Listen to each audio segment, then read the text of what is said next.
Let us give you something really, really, really, really good to know. What you really want can come now or within a few minutes. Because the reason that you want everything in a manifested form that you think you want is because you believe you will feel better in the having of that.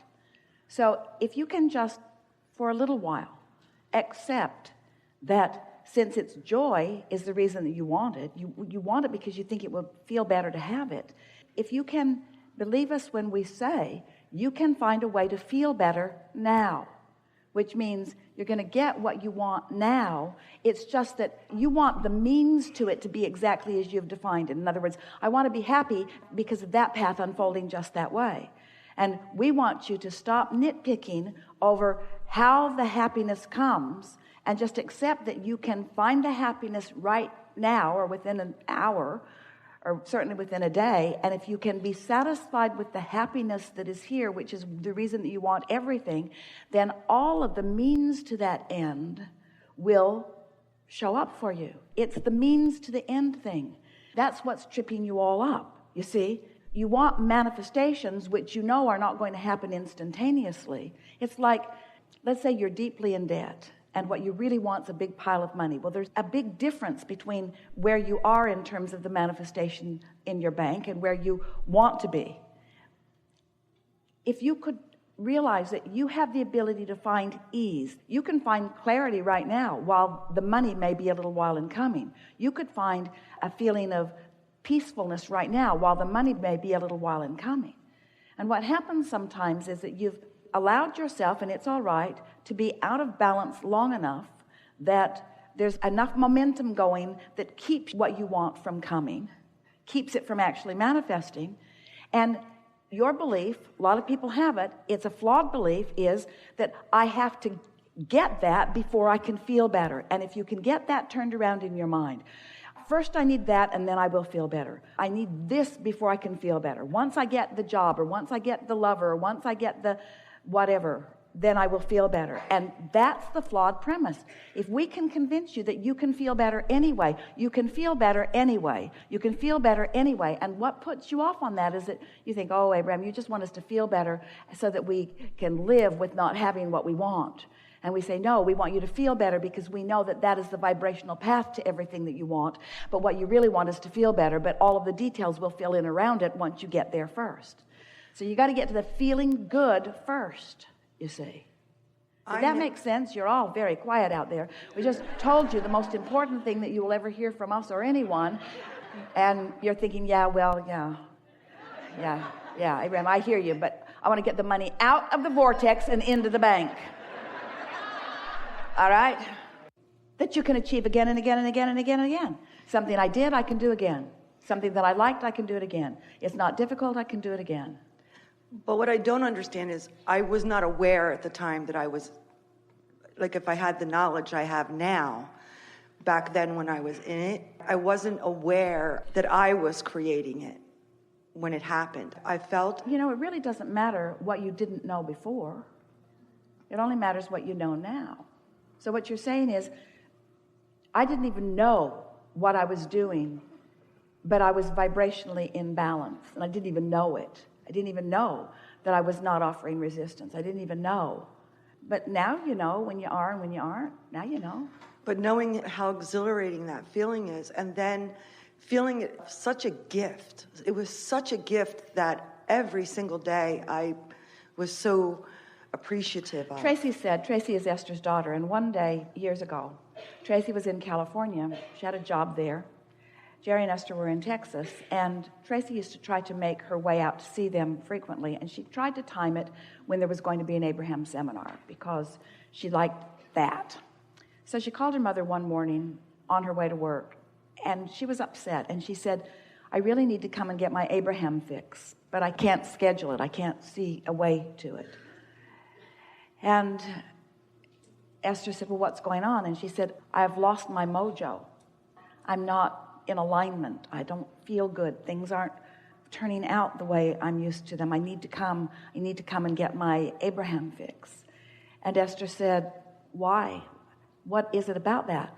And Tracy said, I don't know. I just remember being in the audience and listening to Abraham, and I don't even remember what Abraham was saying. And I just had this feeling, I just wanted to jump to my feet and say, yes! I just felt, yes! And then Tracy said, oh, never mind, the feeling came back. All she had to do was remember. She wasn't that far away from it. All she had to do is remember what it felt like. You see, we think that we have you thinking more than is good for you. You want to think. You like the drama of things, too.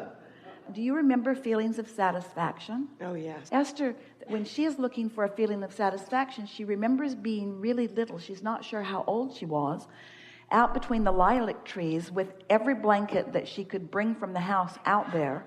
Her mother was always looking for things, and they were usually between the lilac bushes out there. And Esther remembers just sitting there by herself for hours on end, enjoying being in that little place between the lilac bushes. And Esther can't remember what she was thinking. She just remembers how good it felt being there, how much she liked being there. She could hardly wait for the snow to thaw and the ground to be dry enough that she could drag the blankets out and get between the lilac bushes just to be.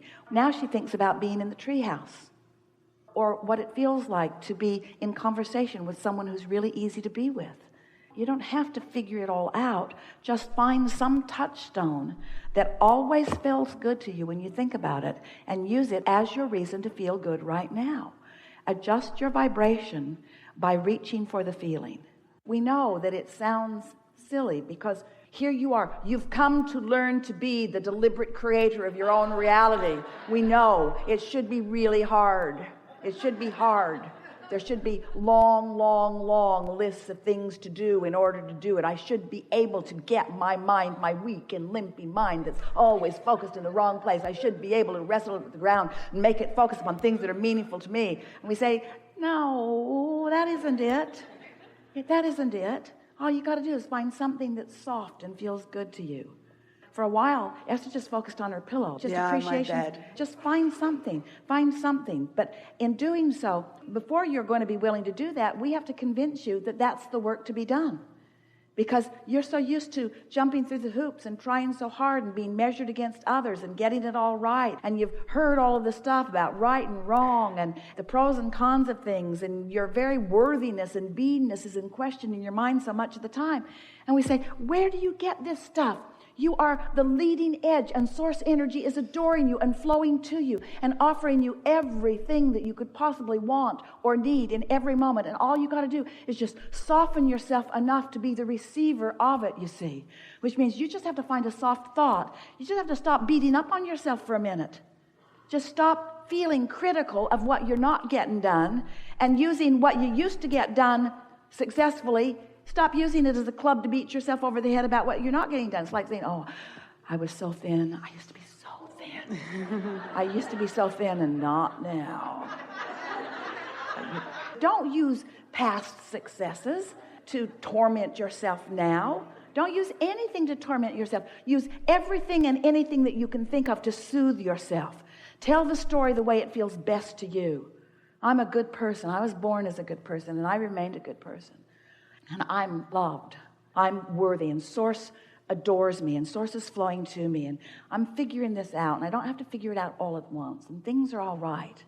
And it's getting better all the time. And it's just a matter of the way I feel. I like figuring this out. And I am figuring it out. There's just no big deal going on here. Nothing serious going on. Nothing serious going on.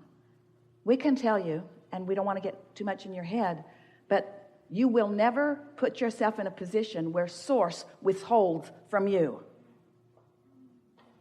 You just put yourself in a position where you don't let it in. And we know that you know that that's what you're doing. Right. And you're almost frantically saying, I know I'm doing this, and how can I stop doing this? And we say, just by feeling around until it feels good and then noting. I felt relief in that thought. That thought felt better. Because it's always better to love yourself than to be mad at yourself. But you can't go cold turkey on loving yourself. If you've got momentum going where you're self-critical or critical of others, critical about anything, you're not going to all of a sudden just drop that. There's momentum going. But you can remember the shrimp that tasted good, and that's a respite. That's relief. You can remember something funny that happened. If you would just get together with friends and talk about the funniest things that you remember happening, your energy would shift. If you would just get hold of some television series, Esther watches Big Bang Theory. Every minute she can find. She's got them all recorded. A really nice evening is just to look and see, oh, I've seen that one, erase. Oh, I've seen that one, erase. Oh, I haven't seen that one. In other words, makes her laugh.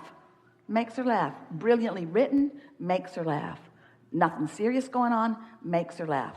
Feels good to laugh. Change the world. Watch Big Bang Theory. Okay. Easier than you've been making it out to be, isn't it? Yes. Is finding a way to feel good when you don't feel good complicated? Sort of, kind of, a little, isn't it? Because you are where you are. So take a nap. Take a nap if you can. Meditate if you can. Change the scenery if you can. Get outside. That usually helps right away. If you can find something like a furry critter to focus on, that almost always helps. Because they know nothing serious is going on. They just look at you like, what's your problem, lady? I got nuts. I got a tree. What's your problem? We've enjoyed this interaction more than words can express fully.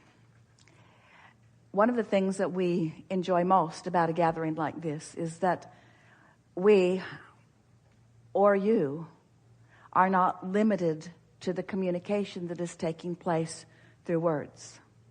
There is a vibrational thing that is happening. The words are helpful because they cause us to focus similarly. And as we focus similarly, then the broader experience of the vibrational knowing and clarity can then take place. A gathering like this, from our point of view, is of advantage to you because through your willingness and patience to participate in dialogue like this, you have focused in the vibrational vicinity of your source longer than you usually do. And because of that longer focus, even though we're all sort of in and out of it depending on what's happening in the questions and answers, for the most part, it is a time of sustained vibrational frequency that is in keeping with who you really are. And that's why, almost without exception, everything that we said here today, even the things that have never been said before, were received by you. That's why you got it. Now, as you move from this room and try to explain to anybody what this was about, that clarity will probably subside just a little bit because this is a peak experience. But the value of it is you practiced a vibration that took you to a new place, which gives you two really wonderful advantages. The first is that now you've found this new frequency and you've sustained it for a little bit of time, enough time. When you slip from it, you will recognize it. So your keen awareness of your own guidance system has been enhanced as a result of a participation like this here today. And the other thing that is wonderful is that your point of attraction has shifted as a result of the mental focus that you have participated in today.